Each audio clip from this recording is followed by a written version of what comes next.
Open Heaven, the 6th of October 2020, Tuesday. Topic: Can God change his mind? 2. Memorize 1 Samuel chapter 2 verse 30.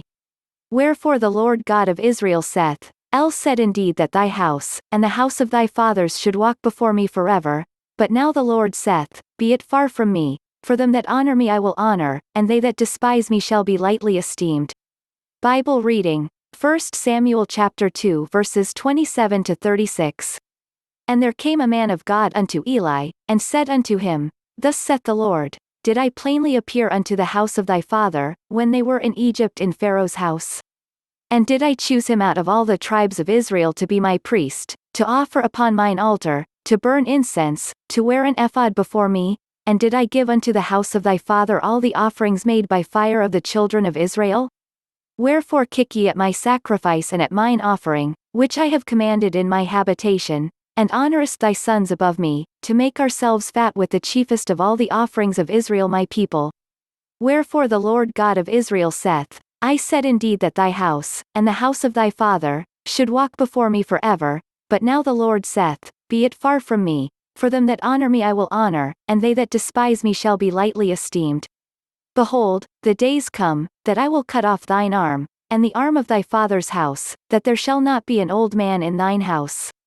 And thou shalt see an enemy in my habitation, in all the wealth which God shall give Israel, and there shall not be an old man in thine house forever. And the man of thine, whom I shall not cut off from mine altar, shall be to consume thine eyes, and to grieve thine heart, and all the increase of thine house shall die in the flower of their age. And this shall be a sign unto thee, that shall come upon thy 2 sons, on Hophni and Phinehas, in one day they shall die both of them. And I will raise me up a faithful priest, that shall do according to that which is in mine heart and in my mind, and I will build him a sure house, and he shall walk before mine anointed forever. And it shall come to pass, that every one that is left in thine house shall come and crouch to him for a piece of silver and a morsel of bread, and shall say, Put me, I pray thee, into one of the priest's offices, that I may eat a piece of bread. Message. As evident in today's Bible reading, when we go contrary to the will of God, he could decide not to fulfill his promises. I have always known God's promises to me and my Father in the Lord concerning the RCCG, yet, I did not just relax believing that regardless of what I do, he will fulfill it. Has God made any promises to you? That doesn't give you the liberty to misbehave. If you offend him, he can still change his mind. In the Bible, Samuel is one person who had seen God change his mind severally.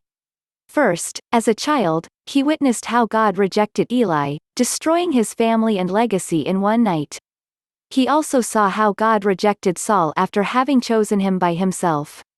He saw how God chose a small boy to be king and tormented Saul even while still on the throne. This made Samuel, in wisdom, decide never to offend God.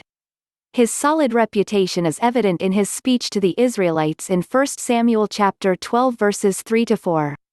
Behold, here I am, witness against me before the Lord, and before his anointed, whose ox have I taken, or whose ass have I taken, or whom have I defrauded, whom have I oppressed, or of whose hand have I received any bribe to blind mine eyes therewith, and I will restore it you. And they said, Thou hast not defrauded us, nor oppressed us, neither hast thou taken aught of any man's hand. Samuel knew that if God changes his mind about blessing anyone, the end of such would be worse than ever, so he refrained from displeasing God. Samson, however, failed to play his part, so he lost out on God's promises over his life. I'll plead with you today, if you are sure about God's promises for you and his great plan for your life, do everything possible to avoid offending him. Indeed, ears have not heard and eyes have not seen the greatness of God's plan for those who love him. 1 Corinthians chapter 2 verse 9. Don't miss out on this. Key point: ask for God's mercy and forgiveness in any area you might have offended him. Commit to pleasing him always, and his promises over you would be fulfilled.